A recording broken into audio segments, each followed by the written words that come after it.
welcome. It's Melissa here from Little Kosher Lunch, and I'm so excited because I've put together a beautiful menu today that I've wanted to share with you.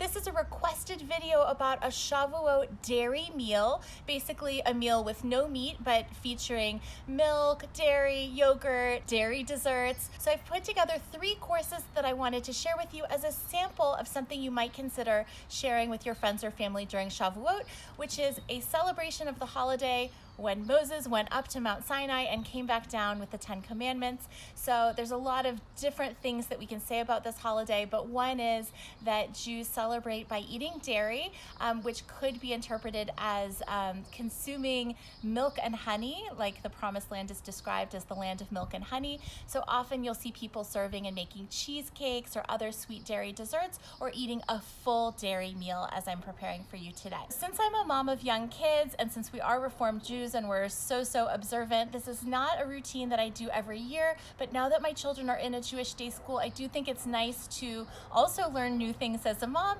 and to try to bring home those lessons for my children and to do more Jewish things as a family. When I told my husband about this menu and I told him what I was serving for dessert, he was like, okay, I can get behind that. You don't need to be Jewish to enjoy this menu. This is a menu that's very springtime, really delicious, and really easy. It's gonna be Shavuot in just about a week. So here's some ideas, starting with this beautiful cheese and dip platter. I really, you guys, am just pulling from what is in season, what is on sale, and what do I already have in the house. I also put together on this platter foods that I know my family enjoys.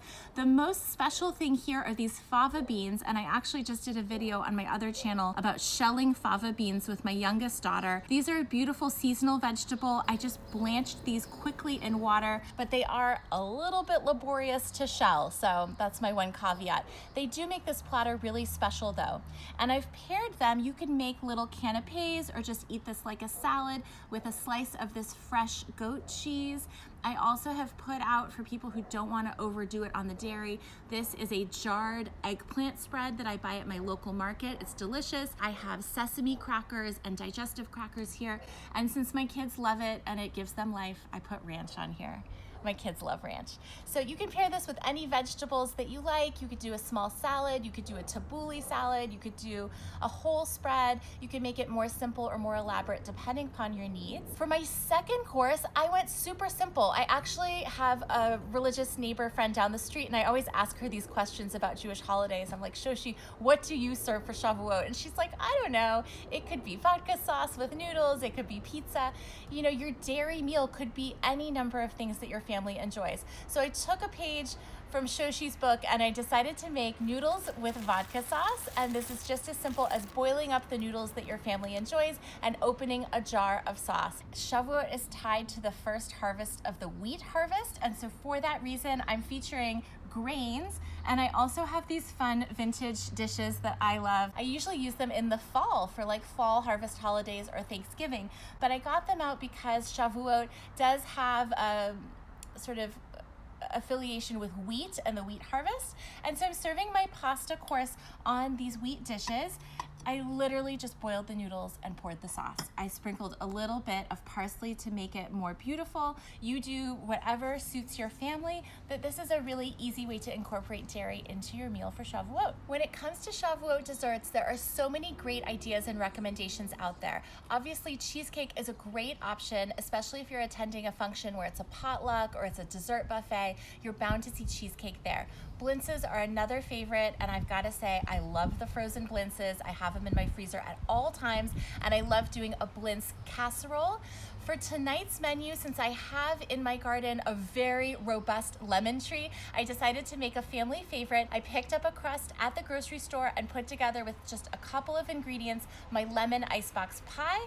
I have whipped the cream and I'm gonna top that pie and share it with you, but that is a really wonderful, easy, and great to make with the kids sort of recipe that won't take a lot of your time. This is a dessert that I grew up eating my entire life. It could be called a lemon icebox pie, or maybe you grew up having it as key lime pie, depending on which citrus you use.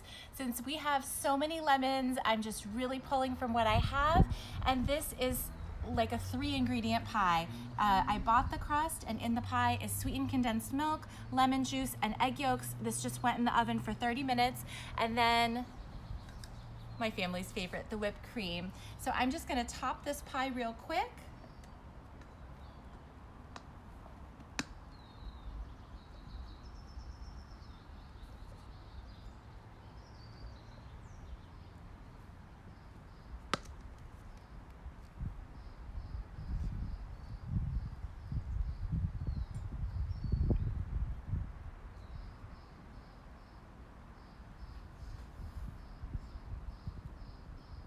All right, so that's like a nice little cloud. Anytime I do a cream pie, I like to use my zester and put whatever is inside the pie on top of the pie. So if this were a chocolate pie, I would do chocolate shavings. Since it's a lemon pie, I'm just gonna do a little bit of lemon zest.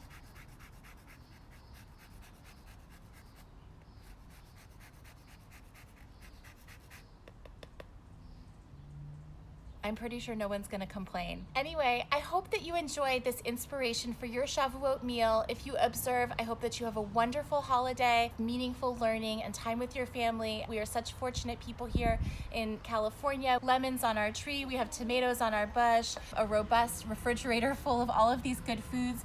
So I count myself very fortunate. I also am a real mom, like a lot of you guys out there watching, and I know that time is limited, so do what you can. Don't be hard on yourself. I hope you have a wonderful time, and thank you so much for being here and watching. If you are someone who observes Shavuot and you have other tips or special traditions that you want to share, definitely leave a comment down below. We can all learn from one another, and take care. I look forward to seeing you back here soon. Bye-bye.